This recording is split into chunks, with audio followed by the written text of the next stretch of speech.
Au long de son cheminement dans le canton, le Rhône offre une source d'énergie précieuse pour Genève.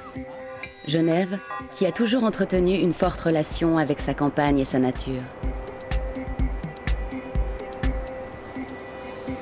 Le quart de la consommation électrique du canton de Genève est assuré par les ouvrages hydroélectriques situés sur le Rhône genevois.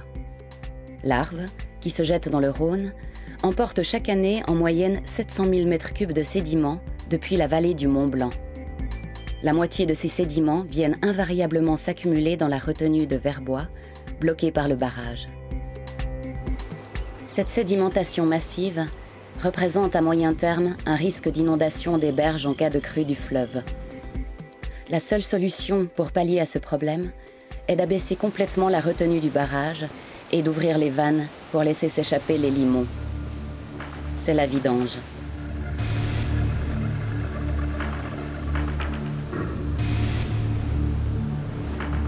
Effectuée tous les 3 ans jusqu'en 2003, cette opération a été repoussée face aux lourdes conséquences subies par la nature.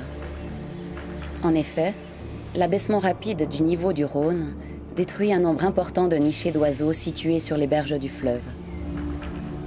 Une grande majorité de poissons est emportée par le fort courant du fleuve, généré par la vidange. Pour les individus qui parviennent à résister, ils doivent faire face à une forte concentration de sédiments en suspension qui vient colmater les branchies, pouvant causer la mort par asphyxie. Enfin, certains poissons se retrouvent piégés dans les poches d'eau qui se déconnectent du courant principal. Consciente du problème, SIG, qui exploite le barrage, conduit de nombreuses études pour envisager des alternatives. Mais force est de constater qu'après 9 ans sans vidange, l'accumulation de plus de 3 millions de mètres cubes de sédiments le long du Rhône était devenue critique. Une nouvelle opération de chasse était nécessaire pour assurer la sécurité des riverains. Afin de minimiser l'impact de cette vidange, SIG a mis en place une série d'importantes mesures d'accompagnement. Ces actions se sont articulées autour de 2 axes principaux, le fleuve d'une part et les affluents d'autre part. Ainsi, le Nant d'Avril a été fermé avec un barrage constitué de blocs de béton pour éviter que la rivière ne se vide et que les poissons soient emportés par le courant. De même, à l'Alandon, situé en aval du barrage, des grilles ont été installées pour retenir les ombres bien à l'abri dans la rivière. L'embouchure, quant à elle, a été aménagée pour permettre aux poissons du Rhône de trouver refuge dans l'affluent.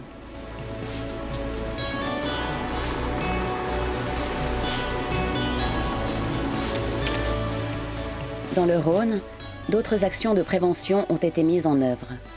Les lagunes ont notamment été temporairement fermées afin d'éviter que les zones de refuge ne se vident lors de l'abaissement du niveau du fleuve.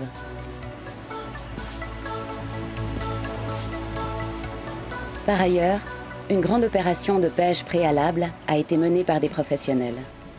Près d'1 tonne de poissons ont été capturés avec précaution et placés provisoirement dans des bassins de la station d'épuration du Bois de Baie, spécialement aménagés en attendant la fin de la vidange.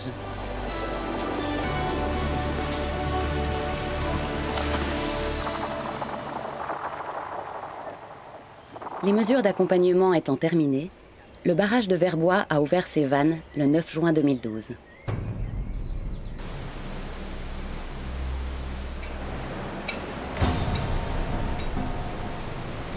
Durant toute la période de la vidange, des analyses de la qualité de l'eau et de sa concentration en sédiments ont été effectuées chaque heure. Une étape capitale qui a notamment permis de constater une plus forte concentration de matière en suspension, ainsi qu'une plus longue exposition à ces matières par rapport aux vidanges de 2000 et 2003. La vidange de Verbois a également permis d'effectuer le changement des grilles de protection des turbines qui dataient de la mise en service de l'édifice en 1943. 11 jours de travaux intenses qui ont rendu la vidange exceptionnellement longue, mais qui assureront au barrage un état de fonctionnement optimal et durable.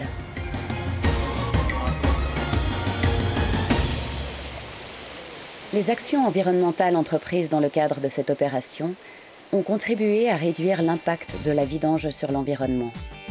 Des mesures que SIG entend bien affiner et améliorer. car dans ce délicat processus, tout est affaire d'équilibre.